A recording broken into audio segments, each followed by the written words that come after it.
अस्सलामु अलैकुम वरहमतुल्लाहि वबरकातुहू। बिस्मिल्लाहिर्रहमानिर्रहीम। प्यारे दोस्तों, हम आज की वीडियो में आपको रसूल अकरम सल्लल्लाहु अलैहि वसल्लम के बचपन के मौजज़ात के बारे में बताएंगे। तमाम दोस्त आगाज ही से सुभान अल्लाह लिख दें ताकि जितनी देर आप वीडियो देखते रहें आपको भी सवाब मिलता रहे। शुरफाए अरब की आदत थी कि वो अपने बच्चों को दूध पिलाने के लिए गिरदो नवाह के देहातों में भेज दिया करते थे। देहात की साफ सुथरी आबो हवा में बच्चों की तंदुरुस्ती और जिस्मानी सेहत भी अच्छी हो जाती थी और वो खालिस और फसी अरबी जुबान भी सीख जाया करते, क्योंकि शहर की जुबान बाहर के आदमियों के मेल जोल से खालिस और फसी व बलीग जुबान नहीं रहा करती। हुजूर सल्लल्लाहु अलैहि वसल्लम को दूध पिलाने की सआदत हजरत सैयदना हलीमा सादिया रज़ी अल्लाह ताला अन्हुमा को हासिल हुई। आप रज़ी अल्लाह ताला अन्हुमा सरकारे दो आलम सल्लल्लाहु अलैहि वसल्लम की शीरख्वारी के मौजज़ात बयान करते हुए फरमाती हैं, मैं बनी ज़ात की औरतों के हमरा दूध पिलाने वाले बच्चों की तलाश में मक्के को चली। मेरी गोद में एक बच्चा था, मगर फिक्र व फाक़ा की वजह से मुझ में इतना दूध न था जो उसके लिए काफी हो सके। रात भर वो बच्चा भूख से तड़पता और रोता बिलबिलाता रहता और हम उसकी दिलजोई और दिलदारी के लिए तमाम रात बैठकर गुजारते थे। एक ओटनी भी हमारे पास थी, मगर उसके पास भी दूध न था। मक्का मुकर्रमा के सफर में जिस खच्चर पर मैं सवार थी वो भी इस कदर लागर और कमजोर था कि काफिले वालों के साथ न चल सकता था। मेरे हमराही भी उससे तंग आ चुके थे। बड़ी मुश्किलों से ये सफर तय हुआ। दाइयों का काफिला मक्के में दाखिल हुआ। उन्होंने उन घरों की तलाश शुरू की जिनमें बच्चे पैदा हुए थे। इस तरह बहुत सी दाइयां जनाब अब्दुल मुत्तलिब के घर भी आईं। नबी करीम सल्लल्लाहु अलैहि वसल्लम को देखा, लेकिन जब उन्हें मालूम हुआ कि ये बच्चा तो यतीम पैदा हुआ है तो इस ख्याल से छोड़कर आगे बढ़ गईं कि यतीम बच्चे के घराने से उन्हें क्या मिलेगा। इस तरह दाइयां आती और जाती रहीं, मगर किसी ने आपको दूध पिलाना मंजूर न किया, और करती भी कैसे। ये सादत तो हजरत हलीमा सादिया रज़ी अल्लाह ताला अन्हुमा के हिस्से में आनी थी। जब हलीमा सादिया मक्के पहुंची तो उन्हें मालूम हुआ कि सब औरतों को कोई न कोई बच्चा मिल गया है और अब सिर्फ वो बच्चे के बगैर रह गई हैं और अब कोई बच्चा बाकी नहीं बचा। हाँ, एक यतीम बच्चा जरूर बाकी है जिसे दूसरी औरतें तन्हा छोड़ गई हैं। हलीमा सादिया रज़ी अल्लाह ताला अन्हुमा ने अपने शौहर अब्दुल्ला इब्न हारिस से कहा, खुदा की कसम मुझे ये बात बहुत नागवार गुजर रही है कि मैं बच्चे को लिए बगैर जाऊं। दूसरी सब औरतें बच्चे लेकर जाएं, ये मुझे ताना देंगे, इसलिए क्यों ना हम ऐसी यतीम बच्चे को ले लें।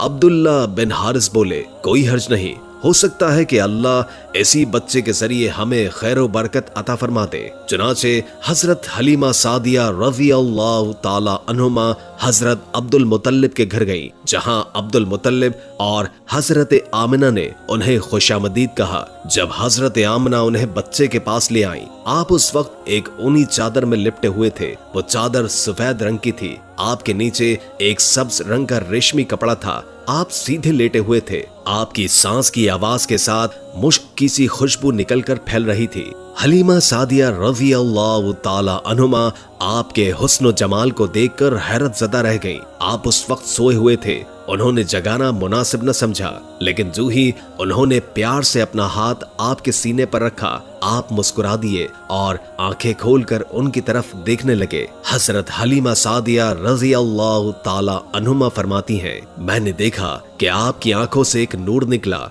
जो आसमान तक पहुंच गया। मैंने आपको गोद में उठाकर आपकी दोनों आंखों के दरमियानी जगह पर प्यार किया। फिर मैंने आपकी वालिदा और अब्दुल मुत्तलिब से इजाजत चाही। बच्चे लिए काफिले में आई। मैंने आपको दूध पिलाने के लिए गोद में लिटाया तो आप दाएं तरफ से दूध पीने लगे। पहले मैंने बाएं तरफ से दूध पिलाना चाहा, लेकिन आपने उस तरफ से दूध न पिया। दाएं तरफ से आप फौरन दूध पीने लगे। बाद में भी आपकी यही आदत रही। आप सिर्फ दाएं तरफ से दूध पीते रहे, बाएं तरफ से मेरा बच्चा दूध पीता रहा। फिर काफिला रवाना हुआ। हलीमा सादिया रज़ी अल्लाह ताला अन्हुमा फरमाती हैं, मैं अपने खच्चर पर सवार हुई, आपको साथ लिया।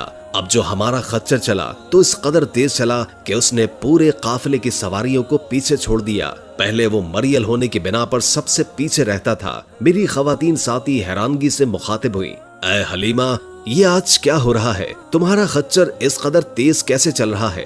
क्या ये वही खच्चर है जिस पर तुम आई थी और जिसके लिए एक एक कदम उठाना मुश्किल था?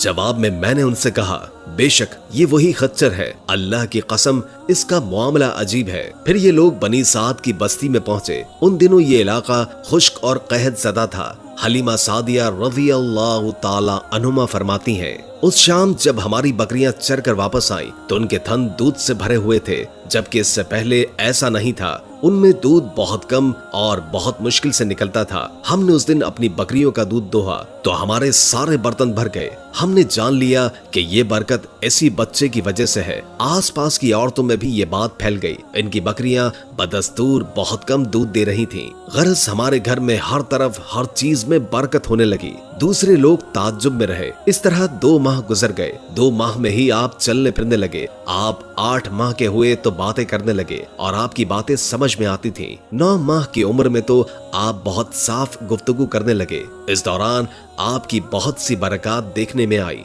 हलीमा सादिया फरमाती हैं, जब मैं आपको अपने घर ले आई तो बनु साद का कोई घराना ऐसा नहीं था जिससे मुश्क की खुशबू ना आती हो। इस तरह सब लोग आपसे मोहब्बत करने लगे। जब मैंने आपका दूध छुड़ाया तो आपकी जुबान मुबारक से ये अल्फाज निकले, तर्जुमा यानी अल्लाह ताला बहुत बड़ा है, अल्लाह ताला के लिए बेहद तारीफ है और उसके लिए सुबह शाम पाकी है। फिर जब आप सल्लल्लाहु अलैहि वसल्लम 2 साल के हो गए तो हम आपको लेकर आपकी वालिदा के पास ले आए। इस उम्र को पहुंचने के बाद बच्चों को माँ बाप के हवाले कर दिया जाता है। उधर हम आपकी बरकत देख चुके थे और हमारी ये आरज़ू थी कि अभी आप कुछ और मुद्दत हमारे पास रहे। चुनाचे हमने इस बारे में आपकी वालिदा से बात की। उनसे यूं कहा, आप हमें इजाजत दीजिए कि हम बच्चे को 1 और साल अपने पास रखें। मैं डरती हूँ कहीं इस पर मक्के की बीमारियों और आबो हवा का असर न हो जाए। जब हमने उनसे बार बार कहा तो हजरत आमिना मान गई और हम आपको फिर से लेकर अपने घर आए। फिर जब आप कुछ बड़े हो गए तो बाहर निकलकर बच्चों को देखते थे, वो आपको खेलते नजर आते, आप उनके नजदीक ना जाते। एक रोज आपने मुझसे पूछा, अम्मी जान क्या बात है, दिन में मेरे भाई बहन नजर नहीं आते? आप अपने दूध शरीक भाई अब्दुल्ला और बहनों अनीसा और शीमा के बारे में पूछ रहे थे। हलीमा सादिया फरमाती हैं, मैंने आपको बताया कि वो सुबह बकरियां चराने जाते हैं, शाम के बाद वापस आते हैं। ये जानकर आपने फरमाया, तब मुझे भी उनके साथ भेज दिया करें। इसके बाद आप अपने भाई और बहनों के साथ जाने लगे। आप खुश खुश जाते और वापस आते। ऐसे में एक दिन मेरे बच्चे खौफजदा अंदाज में दौड़ते हुए आए और घबरा कर बोले, अम्मी जान जल्दी चलिए वरना भाई मोहम्मद सल्लल्लाहु अलैहि वसल्लम खत्म हो जाएंगे। ये सुनकर हमारे तो होश उड़ गए। दौड़कर वहां पहुंचे तो मैंने आपको देखा। आप खड़े थे, रंग उड़ा हुआ था, चेहरे पर सर्दी छाई हुई थी और ये इसलिए नहीं कि आपको सीना चाक किए जाने से कोई तकलीफ हुई थी, बल्कि उन फरिश्तों को देखकर आपकी हालत हुई थी। हलीमा सादिया रज़ी अल्लाह ताला अन्हुमा फरमाती हैं, हमने आपसे पूछा क्या हुआ था? आपने बताया, मेरे पास 2 आदमी आए थे। वो सफेद कपड़े पहने हुए थे। वो दोनों हजरत जिब्रील और हजरत मीकाइल अलैहिस्सलाम थे। उन दोनों में से एक ने कहा, क्या ये वही है? दूसरे ने जवाब दिया, हाँ ये वही है। फिर वो दोनों मेरे करीब आए, मुझे पकड़ा और लिटाया। इसके बाद उन्होंने मेरा पेट चाक किया और उसमें से कोई चीज तलाश करने लगे। आखिर उन्हें वो चीज मिल गई और उन्होंने उसे बाहर निकाल कर फेंक दिया। मैं नहीं जानता वो चीज क्या थी। इस चीज के बारे में दूसरी रिवायात में ये वजाहत मिलती है कि वो स्याह रंग का एक दाना सा था। ये इंसान के जिस्म में शैतान का घर होता है और शैतान इंसान के बदन में यहीं से असरात डालता है। हलीमा सादिया रज़ी अल्लाह ताला अन्हुमा फरमाती हैं, फिर हम आपको लेकर घर आए। उस वक्त मेरे शौहर अब्दुल्ला बिन हारिस ने मुझसे कहा, हलीमा मुझे डर है कहीं इस बच्चे को कोई नुकसान न पहुंच जाए, इसलिए इसे इसके घर वालों के पास पहुंचा दो। मैंने कहा ठीक है। फिर हम आपको लेकर मक्के रवाना हुए। जब मैं मक्के के बालाई इलाके में पहुंची तो आप अचानक गायब हो गए। मैं हवास बाख्ता हो गई। हलीमा सादिया फरमाती हैं कि मैं परेशानी की हालत में मक्के पहुंची। आपके दादा अब्दुल मुतल्लिब के पास पहुंचते ही मैंने कहा, मैं आज रात मोहम्मद को लेकर आ रही थी। जब मैं बालाई इलाके में पहुंची तो वो अचानक कहीं गुम हो गए। अब खुदा की कसम मैं नहीं जानती वो कहाँ है। अब्दुल मुतल्लिब ये सुनकर फौरन काबे के पास खड़े हो गए। उन्होंने आपके मिल जाने की दुआ की, फिर आपकी तलाश में रवाना हुए। उनके साथ वर्का बिन नौफल भी थे। गरज दोनों तलाश करते करते तिहामा की वादी में पहुंचे। एक दरख्त के नीचे उन्हें एक लड़का खड़ा नजर आया। उस दरख्त की शाखें बहुत घनी थी। अब्दुल मुतल्लिब ने पूछा, लड़के तुम कौन हो? हुजूर सल्लल्लाहु अलैहि वसल्लम चूंकि उस वक्त तक कद निकाल चुके थे, इसलिए हजरत अब्दुल मुतल्लिब पहचान न सके। आपका कद तेजी से बढ़ रहा था। जवाब में आपने फरमाया, मैं मोहम्मद बिन अब्दुल्लाह बिन अब्दुल मुतल्लिब हूँ। ये सुनकर अब्दुल मुतल्लिब बोले, तुम पर मेरी जान कुर्बान, मैं ही तुम्हारा दादा अब्दुल मुतल्लिब हूँ।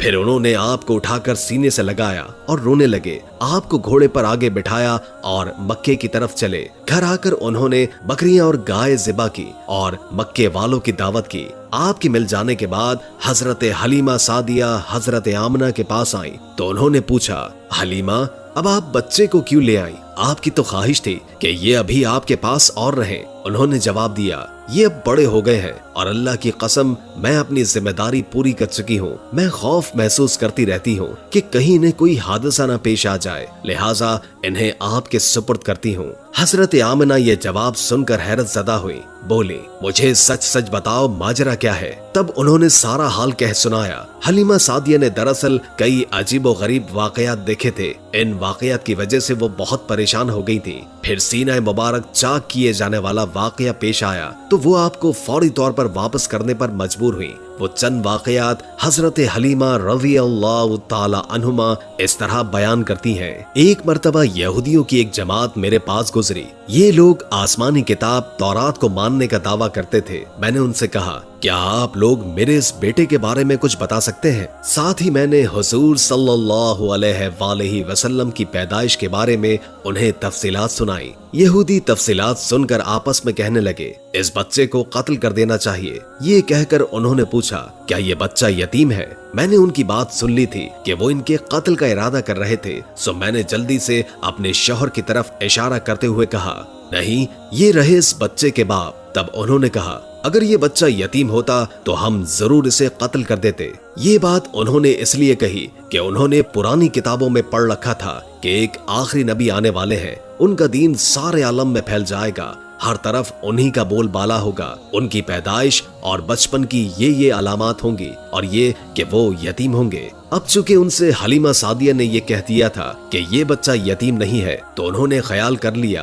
कि ये वो बच्चा नहीं है, इसलिए उन्होंने बच्चे को कत्ल करने का इरादा तर्क कर दिया। जब हलीमा सादिया ने आप सल्लल्लाहु अलैहि वसल्लम को हजरत आमना के हवाले किया, उस वक्त आप सल्लल्लाहु अलैहि वसल्लम की उम्र मुबारक 4 साल थी। एक रिवायत ये भी मिलती है कि उस वक्त उम्र मुबारक 5 साल थी। एक तीसरी रिवायत के मुताबिक उम्र मुबारक 6 साल हो चुकी थी। जब हलीमा सादिया ने आप सल्लल्लाहु अलैहि वसल्लम को हजरत आमना के हवाले किया तो उसके कुछ दिनों के बाद हजरत आमना इंतकाल कर गई। वालिदा का साया भी सर से उठ गया। हजरत आमना की वफात मक्के और मदीने के दरमियान अबवा के मकाम पर हुई। आपको यहीं दफन किया गया। उम्मीद है कि आज की वीडियो आपको अच्छी लगी होगी। अगर वीडियो अच्छी लगी हो तो लाइक करके हमारे चैनल को सब्सक्राइब कर दें और कमेंट्स बॉक्स में कमेंट करके अपनी आरा से भी आगाह करें और बेल आइकॉन को क्लिक कर दें ताकि हमारी नई आने वाली वीडियोस का आपको पता चलता रहे। अगर जिंदगी रही तो एक और वीडियो के साथ इंशाअल्लाह हाजिर होंगे। अभी हमें इजाजत दीजिए। अल्लाह हाफिज।